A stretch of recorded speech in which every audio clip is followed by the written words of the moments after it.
Hey, what's up guys, it's Apol Uchiha here, back with a part 2 of what Naruto was in a political marriage.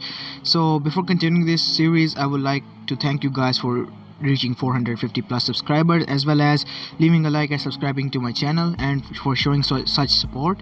And I will be giving shout out to you guys in the end of the video. And before continuing this story, I would like you guys to leave a like, subscribe and comment down below. So without further ado, let's continue our story. Chapter 3. Konoha Ichiraku Ramen. Ayame didn't know what to make of the situation unfolding in front of her eyes. First, Naruto shows up with a foreign konoichi. He then orders large amount of ramen, and now they are eating the ramen faster than she can even serve it up.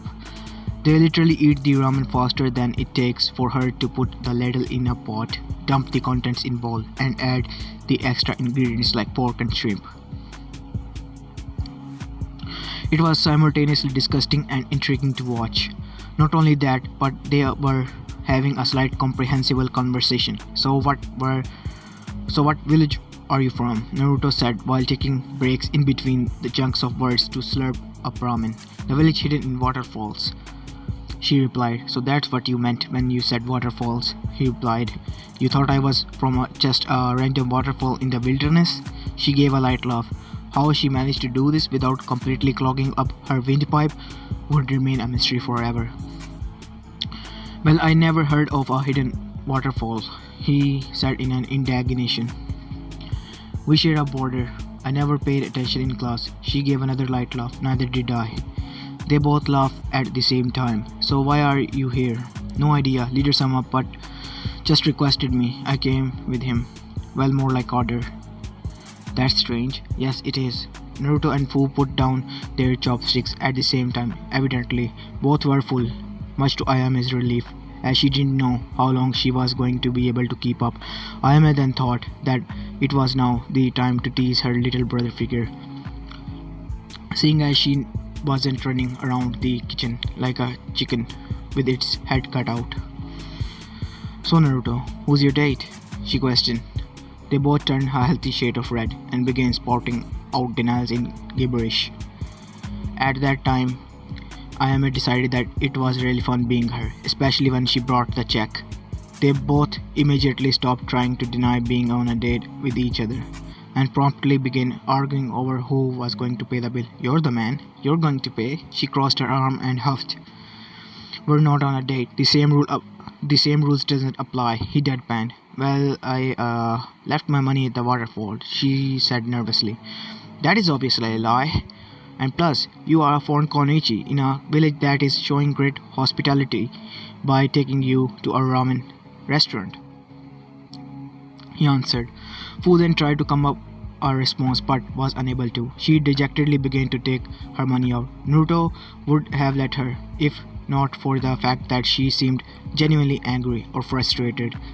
Not the anger that came from picking the short stick and paying for the meal, just a different kind of anger, like an anger at the world. Well, we could split the bill, he got out nervously. Her eyes brightened up. Really? She asked. Yeah. He took out his Gamma-chan and put the required bill on the table. She then put her bill on the table right beside his. The sun began to set. Oh, I have to show you something really cool, he said excitedly. And I don't know, it's getting kind of dark, she replied. A visit to Leaf would not be complete without this. What is it? She asked. A surprise, but we have to be quick, he said. He got out of his seat and motioned Fu to follow him. Link break, Kaga's tower, the file documents room. And this is the file documents room. It's where all past documents from bills and laws to mission reports are archived. The secretary told Tsunade. Why is this here?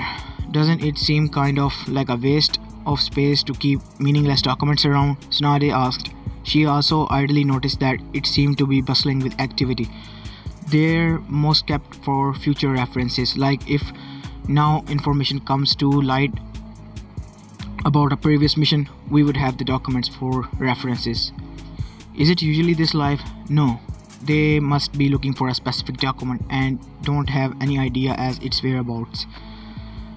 Tsunade walked up to a random auxiliary shinobi that was looking through documents in a nearby filing cabinet. "Which documents are you looking for?" she asked. The shinobi didn't look up. "A document that specified the marriage between the dead son of the fourth and a Jinchuriki from Waterfall." Her eyebrow rose in surprise. "Is there any reason to do that?" Shibuki-sama apparently said that he has a reason to believe that the fourth son is alive and the document is still valid. Tsunade didn't know the fourth very well. She interacted with him from time to time, seeing as he was the student of her teammate, but didn't really care for him. That's not to say that she didn't like him. She just didn't know him. So when she heard that he had died from the Kyuubi's attack along with his wife and son, she was saddened slightly, but it didn't matter to her that greatly. Has this been confirmed?" she asked. "We don't know yet. He won't tell us until we procure the document," the shinobi replied. "Does Jiraiya know about this yet?" If someone had reason to believe that the fourth son was alive, it would make sense to notify him, seeing as he was the teacher of the fourth. "No, there hasn't been time, and we're short on manpower as it is. That and the fact that we have no idea where he is at the moment." She knew where he was, and if she found him there doing what she thought that he was doing, she was going to make sure that he suffered divine retribution. After that, if he was still alive, she had to tell him about the suspicious about the fourth son being alive. She looked at the secretary. That's the end of the Hokage's duty, correct?" she asked. The secretary gave her a nod. "Good. Then in that case, I'm going to go inflict blunt force trauma on my teammate." Tsunade then walked briskly out of the Kage's filing room in search of her said teammate. Link break. Naruto didn't know what to make of Fu. She seemed almost surprised that he even talked to her when they first met, and had a personality that spoke of meekness. But she quickly opened up and produced a happy-go-lucky attitude and an affable personality. And there was also the expression of complete anger that she adopted when he argued her into paying for the meal. She was strange, but he could hardly judge or persecute her for that fact. Not with the ninja that he hung around with on a daily basis. They reached a set of stairs that led up to the Hokage monument. "We're loud up here?" Fu asked. She thought that it was just a decoration, albeit a really fucking huge and imposing decoration. "Yes, although practically no one comes up here." "Why? I have no idea." She deadpanned and he laughed. When they did reach the summit, she audibly gasped. The view of sunset was the most beautiful thing that she had ever seen in her life. The huge trees at the center of the village, hidden in waterfalls, was picturesque. But while the trees setting seemed like a painting, the sunset seemed like an explosion of beauty. The way that the orange and pink of the sky marked the big flat and lazy-looking clouds. The way that the forest looked almost like it was on fire within the reflection of the sun glancing off of it. The view of the bustling metropolis that was known as Konohagakure.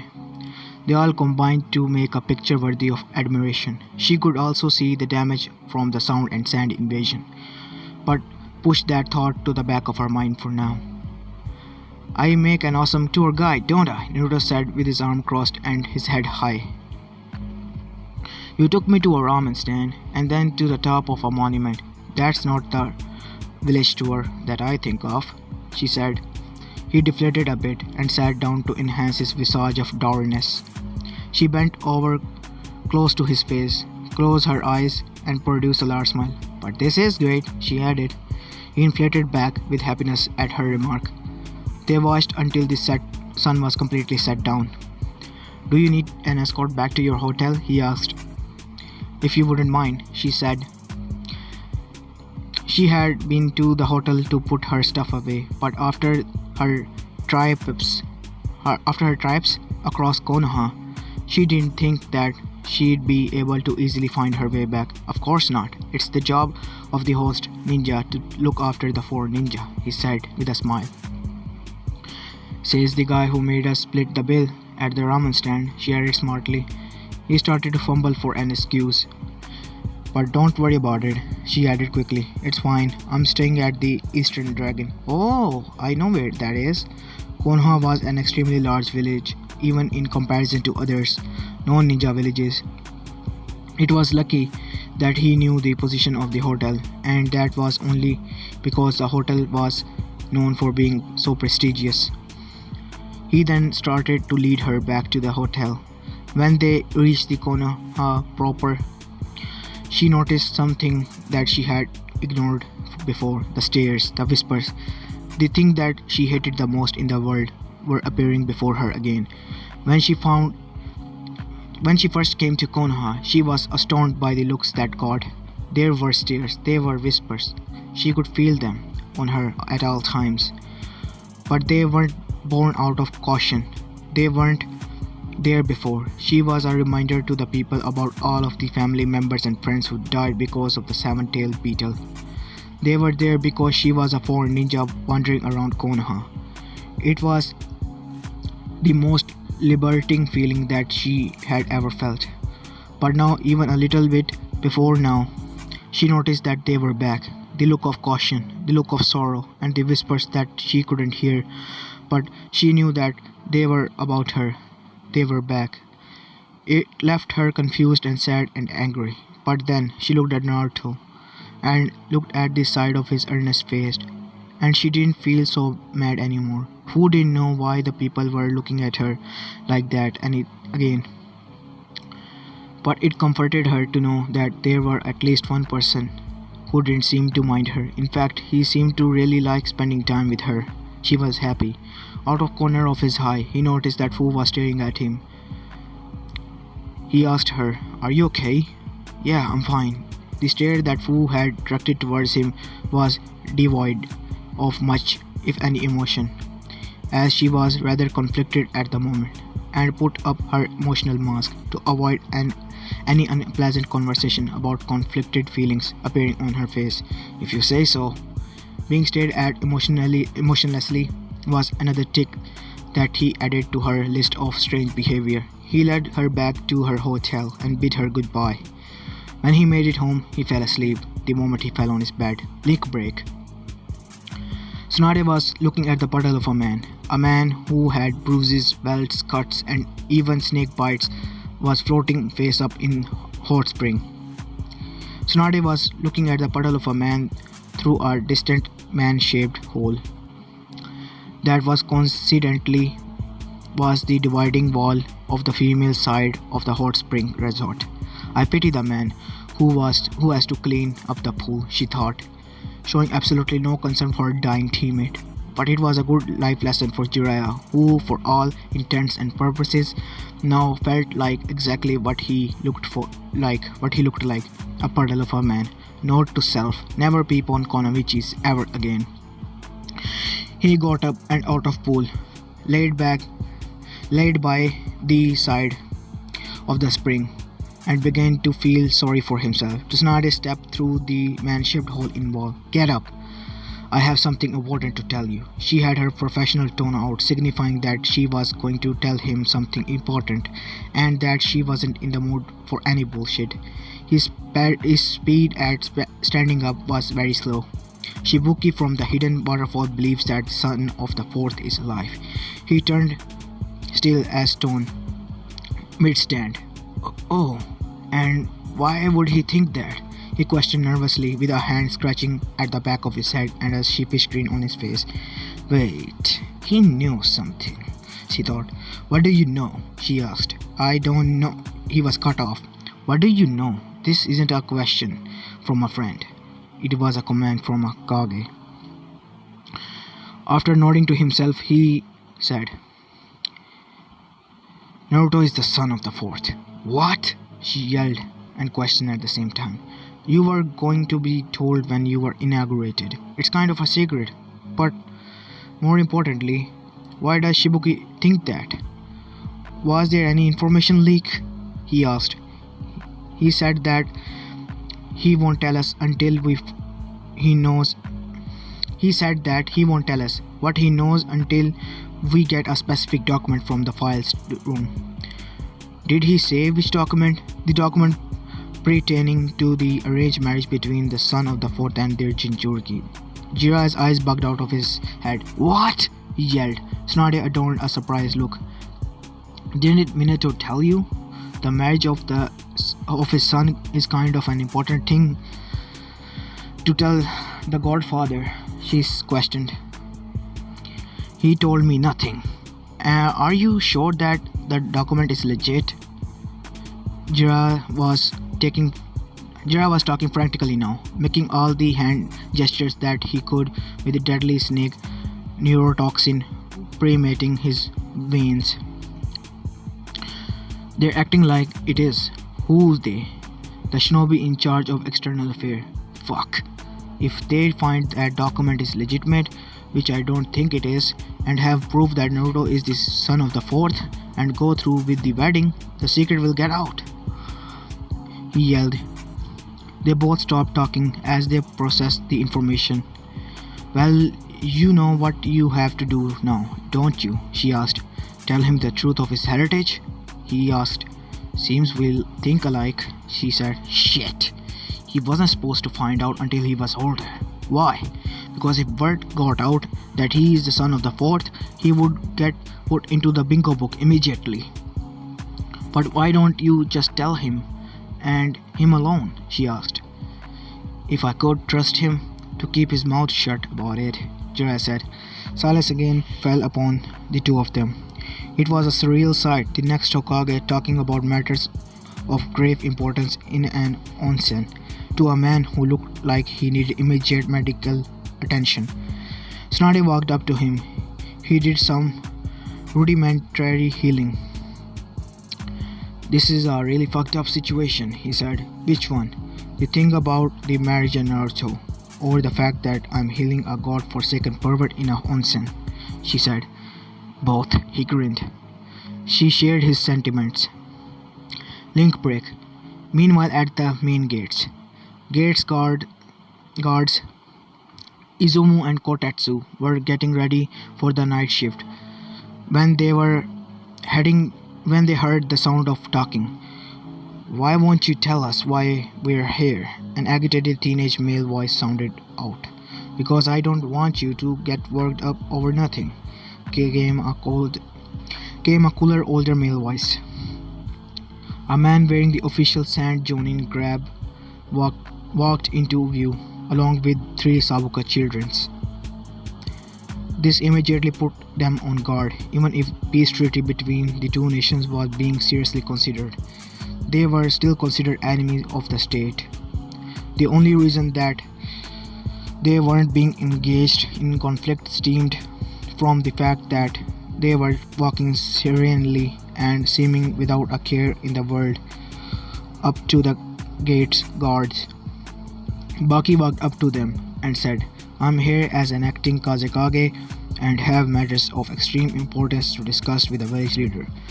They nodded in unison, both wide-eyed and scared shitless. Kotetsu made a motion to a shadow on the wall, which revealed a hidden Hanbu operative. She'll show you to the mansion. The Hanbu nodded at the group of 4 and began to lead the way. Kotetsu wasn't sure if he made the right call when he did that, because there were no guidelines to go by when a foreign Kage shows up at the gates unannounced. Not after 15 minutes went by when they caught sight of a different group. This one composed of 2 very large and imposing dark-skinned men and 1 slight, fair-skinned woman. She had an agitated look on her face. It appeared that they had recently been having an argument. The larger of the 2 men walked up to them. They both almost shat their pants when they realized who he was. The opposing stature, slicked black blonde hair, straight goatee and mustache, and extremely stern demeanor gave him away. It also didn't help that he was wearing his Kage robes. The fucking right Kage, the both unknowingly thought simultaneously. I need to have an emergency meeting with your Hokage, Ei said gruffly. They both looked at each other, both expected the other to come up with a plan of action. Leaf and Cloud weren't on the best of terms. In fact, Konoha ninjas found a Cloud ninja inside their city. They would do their best to capture, interrogate, and execute the spy. Because he or she would most definitely be a spy. Because he or she would never have been let in the first place. Let in the first place. But again, there were no guidelines for when a Kage of another village shows up without warning and cordially asked to see the acting Kage. So Izumo finally gave out a shaky "I'll escort you to the tower." Ei nodded and began to follow Izumo, with Yujito and V walking behind. Izumo was sorry about the stutter so much, guys. I don't know what to say about it, but yeah, I hope you don't mind. Let's continue. Izumo wasn't actually supposed to leave his post, but without any Anbu operator to show them the way, he was given a little choice. Not 10 minutes later, another group of 3 showed up. There was a huge and imposing teenager with a happy look on his face, an average-height female with a mischievous smirk on her face, and an extremely small man with a look of exasperation on his face, all with the mark of Eva on them somewhere. Kotetsu fainted. Luckily, by this time the Anbu operative was back, which was good since it meant that the sand diplomats really were just there to talk to the Hokage and not wreak havoc across the village. She just sighed and motioned for the 3 confused shinobi to follow her. Chapter 4: The Storm. Naruto's apartment, 10 a.m. Naruto was sleeping soundly. The reason that he was sleeping soundly stemmed from the fact that he is not awake now. Woken up by Jiraiya, who was sitting bleeding profusely even after receiving medical treatment from Tsunade. He didn't immediately recognize Jiraiya. It was dark, so all he saw was a huge beard of a man who was covered in blood, shaking him from his deep slumber. Unsurprisingly, he didn't take it too well. "What the fuck?" Naruto yelled. Naruto immediately jumped away from his bed onto a nearby wall, which he clung onto with chakra. Jiraiya jumped back to hit the flip on the light switch. The reason he didn't do that in the first place was because he wanted to wake Naruto up quietly and gently, hoping to create a safe environment in order to tell him the secret of his family. That didn't exactly work the way he hoped, as evident by the fact that Naruto was currently clinging to a wall whilst breathing extremely heavily. "Pervy Sage?" Naruto asked. "What are you doing here? Is everything alright? Why are you injured?" Naruto was stopped his rapid-fire question asking when Jiraiya put his hand with his palm facing Naruto. The universe symbol for "shut the fuck up." "I have something to tell you. Sit down," he said. Naruto fell from sorry about the stutter and losing the sight of the story, guys. I'm just kind of new to reciting the unread stories. It's a story from Gentleman Kitsune. If you don't know, I just gave him a shout out in my first video. So yeah, I apologize for any inconvenience. Without further ado, let's continue. "What's wrong? What happened?" Naruto asked. He was seriously getting scared. "Oh, I just got caught picking on women in the bathhouse." Jiraiya smiled, closing his eyes and started rubbing the back of his head. "The universal symbol for nervousness." "You fuck, I almost had a fucking heart attack," Naruto said with a sigh. Jiraiya's face morphed to dead seriousness in an instant. "I have something to tell you. Sit down," he repeated. Naruto sat down on his bed, grumbling all the way. "Well?" After a long silence, Naruto said. Jiraiya was trying to figure out the best way to tell Naruto The situation came as a surprising for both of them. I have something very serious to tell you, and I want you to take this seriously as well, he said. Okay, I will. What is it? Naruto was starting to get impatient, and he was still very cranky after getting woken up in such a strange manner. Nothing again. Not this again, Naruto complained about Jiraiya's quietness. What do you know about the fourth? He asked suddenly. The fourth? He killed a lot of people in the third war. His nickname was Yellow Flash and let me think. Ah, he sealed the Kyuubi inside of me, Naruto said. Anything else? He was really awesome? He asked. When he sealed the Kyuubi inside of you, he was expecting a child with a woman named Uzumaki Kushina. Okay, so? She shares your last name. Well, there are a lot of Uzumakis in Konoha, right? Naruto said. In class, the students were taught about the Uzumaki clan, who were known to be extremely good at sealing techniques and also extremely close allies to the Hidden Leaf. So close, in fact, that there's a spiral on the back of Konoha's flak jackets to commemorate them. Even though Uzushiogakure was destroyed in the war and the survivors were displaced with the exceedingly close bonds between the villages, it was assumed by the students of the academy that there were at least some Uzumakis living in the hidden village of the Leaves, even if they hadn't met any. Naruto, you're the last Uzumaki living in Konoha, Jiraiya said. Naruto's eyes grew wide at this. Then he got into a thinking pose. No way, he whispered. Jiraiya produced a book out of his pocket. He opened it and took out a picture that was inside. The picture was of a blond man who was smiling profusely and his equal smiling, very pregnant wife. These are your parents, Minato Namikaze and Kushina Uzumaki. Jiraiya didn't want to present Naruto's father as the fourth, too impersonal in his opinion. He introduced them as they were known by their friends and family. Naruto felt silent. Why? He croaked. Why what? Why are you telling me this now? A tear hit the picture that he was holding. Why am I just now learning this? Why didn't I grow up alone? Thinking that my parents didn't want me, didn't love me, Naruto said. He started to sob fully now. His sobbing was racking his body with fits.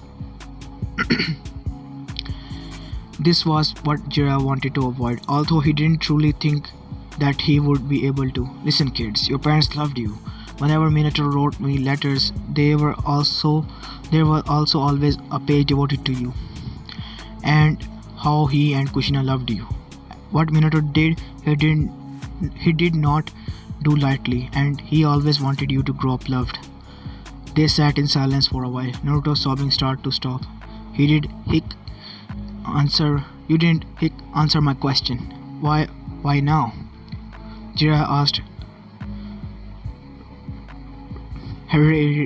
rhetorically, referencing Naruto's original question. There is a chance that something could happen that would reveal the secret of your lineage, and I want you to hear it from me before you could be told by any other way. Why was it kept secret? His crying stopped completely, but there were still tears running down his face. If your lineage became public knowledge, you would immediately be put into a bingo book. Your parents wanted you to be safe above all else. He became silent. They sat there for a while, encomposed in silence and misery. There was a knocking at the windowsill outside. Outside was an Anbu operative. He let himself in and announced, Tsunade-sama requests your audience. It was directed to Naruto. Jiraiya blanched. Is it? Jiraiya asked wisely. The operative nodded. Link break. Academy administration minutes before. Tsunade sleeps in the Kage mansion. After all, it is the Kage's mansion. All Kages before her had lived here, and all Kages after will live there. So, when her discussion with Jiraiya ended, she ended to she went to Kage's mansion to get some rest. When she got close to the mansion, however, she was interrupted by a shinobi that told her Shikaku Nara needed her at the administrative section of the academy, the place where she would do her duties as Hokage on a daily basis, which led her to her current location. Standing in front of Shikaku, who had a document in his hands, a very official looking document. "We found it." That's all he said. "So I suppose we should tell Shibuki tomorrow?" she asked. "That would make sense. Is that it?" "Yes. Can I go home?" She was cut out. The secretary burst in the door and yelled, "Shikaku-san!" He stated, "Yes?" "The acting Kazekage is here," she said with a tone of confusion and desperation. "Here? In the village?" "Here, downstairs." Shikaku's eyes went wide. He was a man known for always looking into strategic events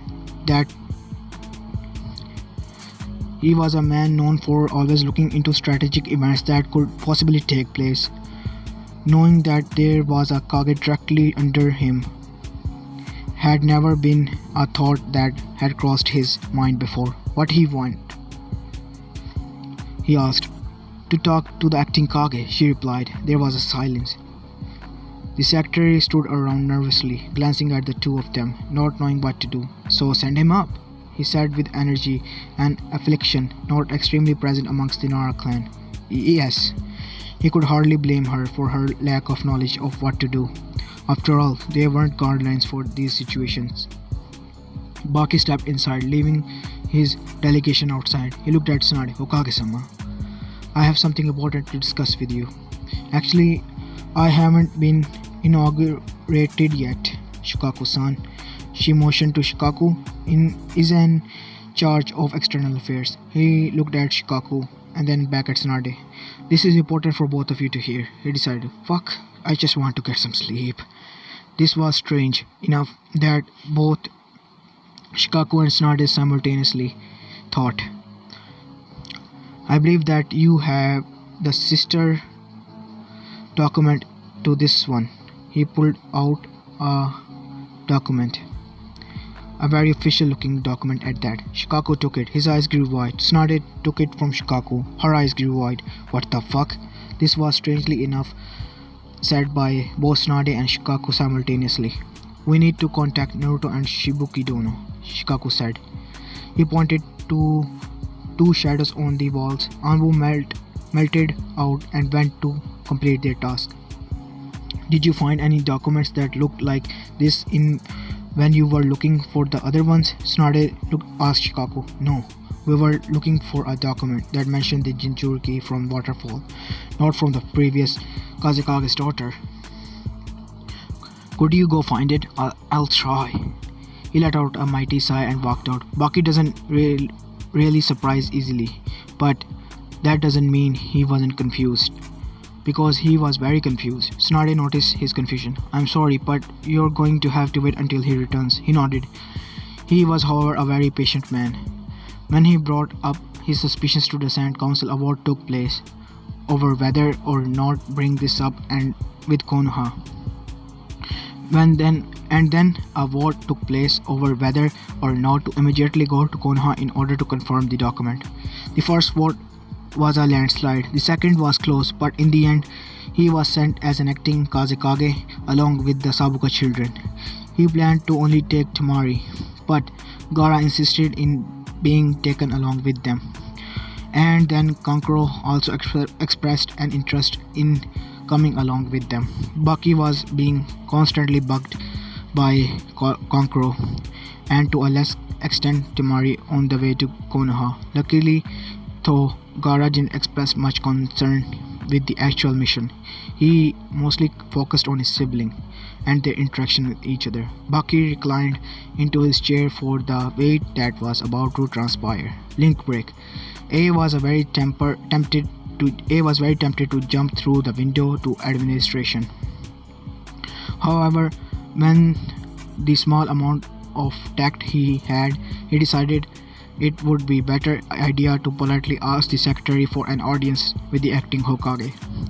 He along with his entourage followed the secretary up the stairs to the administration room, where he noticed that there were three sand shinobis who were standing outside of it. Strange, he thought.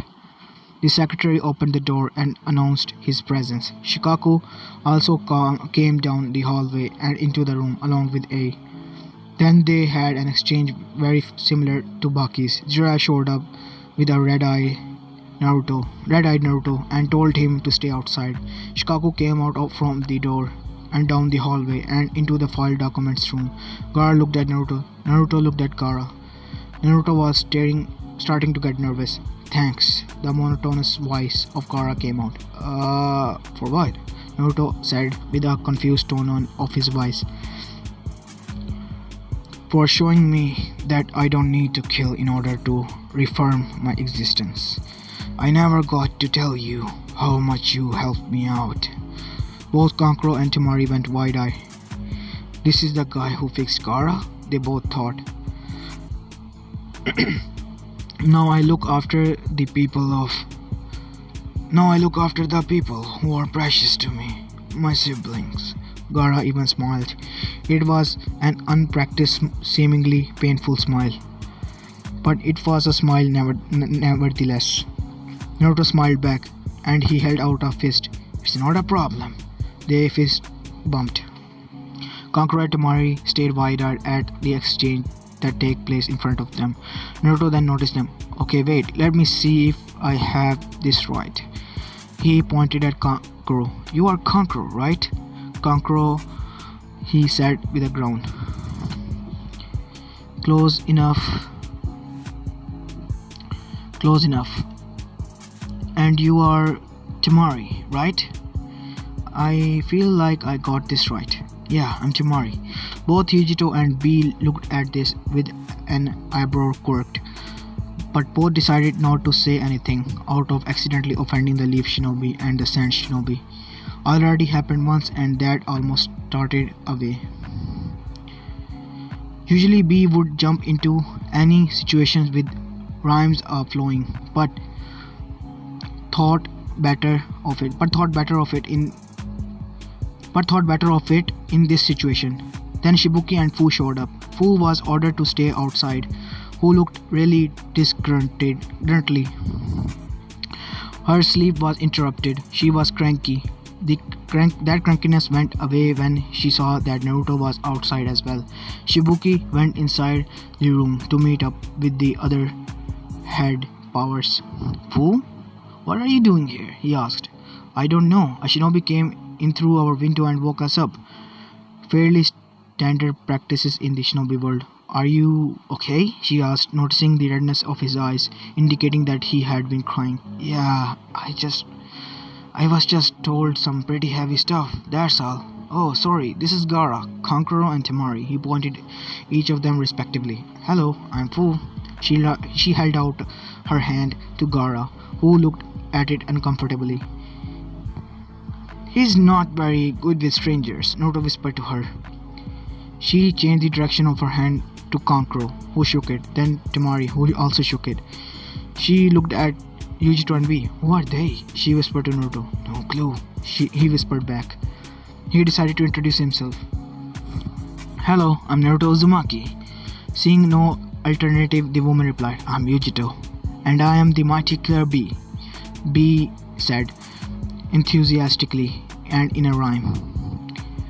They all introduced themselves to each other, except for Gaara, who didn't like crowds and was starting to feel uncomfortable. Naruto noticed that Yujito and B were Cloud Shinobi. So why are you guys here? He asked bluntly.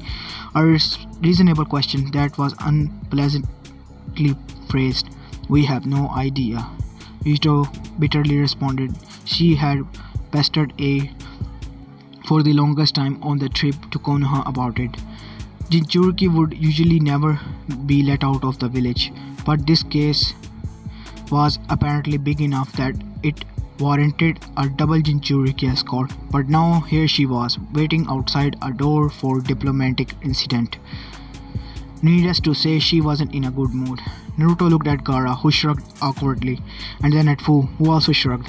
So none of us "No, why are we here?" he asked. No one answered. At that moment, a short man, flanked by an androgynous teenager, and a mountain of a man, followed the female secretary into the Hokage's room, with the escorts waiting outside with the rest of the entourage. Shikaku also came around the hall into the room and almost immediately out of it. "Do either of you know what's happening?" he asked bluntly. They seemed shocked at first from the bluntness, but the androgynous one spoke up. Eh, no, I take it you don't either." "No," he said. Awkward silence fell upon them. Rock shinobi usually didn't practically like Konoha shinobi, but the large one just had a childish look on his face, and the androgynous one just didn't seem to have any interest in conversing with either of them. "So, I'm Fu. Who are you two?" she asked. Then a round of introductions happened, all except for Gara, who felt even more uncomfortable now. "This is kind of a surreal conversation, don't you think?" Kankuro said. "Ninjas of 5 different nations just waiting outside a door, making small talks, not knowing what's going on, and I don't think something like this has ever happened before." They all nodded in agreement. "Indeed, nothing like this has ever happened before." Shikaku went into the room from the hall. Just after that, Jiraiya poked his head through the doorway. "Can you all come inside?" Link breathed. The room was very cramped actually. There wasn't supposed to be this many people in the room, but there was now, because history was about to be made. On the desk was 4 pairs of documents, all with the Hokage stamp of approval. Shikaku was making a Nara thinking pose by the corner of the room. By the time everyone had filled into the room, he opened his eyes in realization. "Jiraiya, did Minato know the Shadow Clone's jutsu?" Shikaku asked. Naruto slightly flinched at the mention of his father's name. "He mentioned it wisely in one of his letters.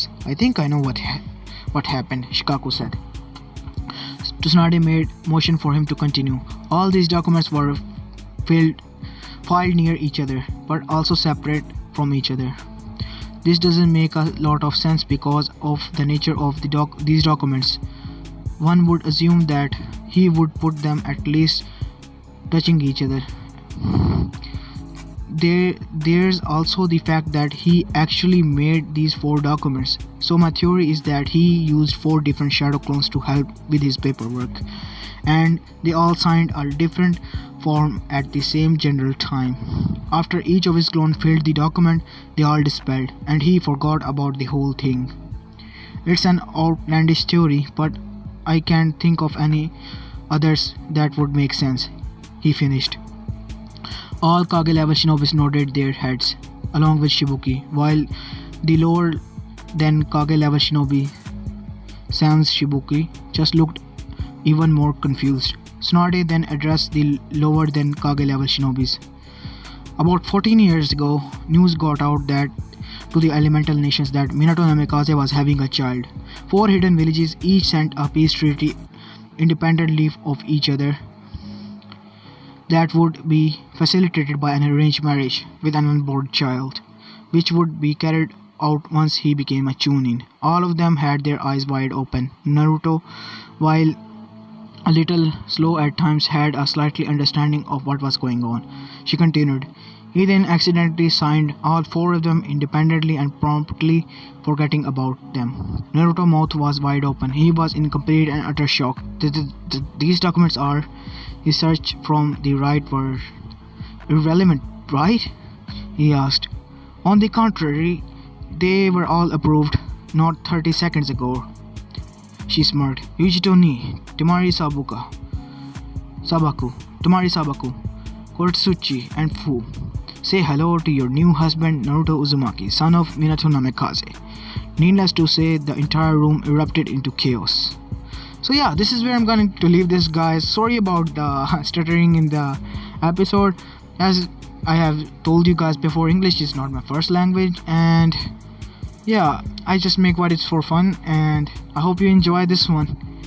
If you I hope you leave a like and subscribe to my channel, and this is pretty much it. I will upload the part of my previous series, yeah, tomorrow. So yeah, this is Apollo Chi and I am signing out. Oh yeah, I forgot about the shoutouts.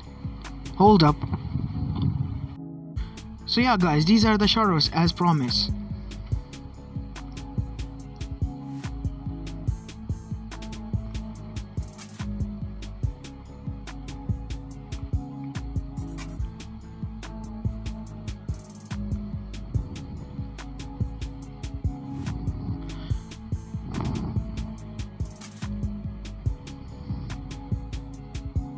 I hope you like this video, and tomorrow I will upload the part of What If Naruto the Regretful Family part 3. So yeah, this is pretty much it. This is Apollo Chiha and I am signing out. Peace.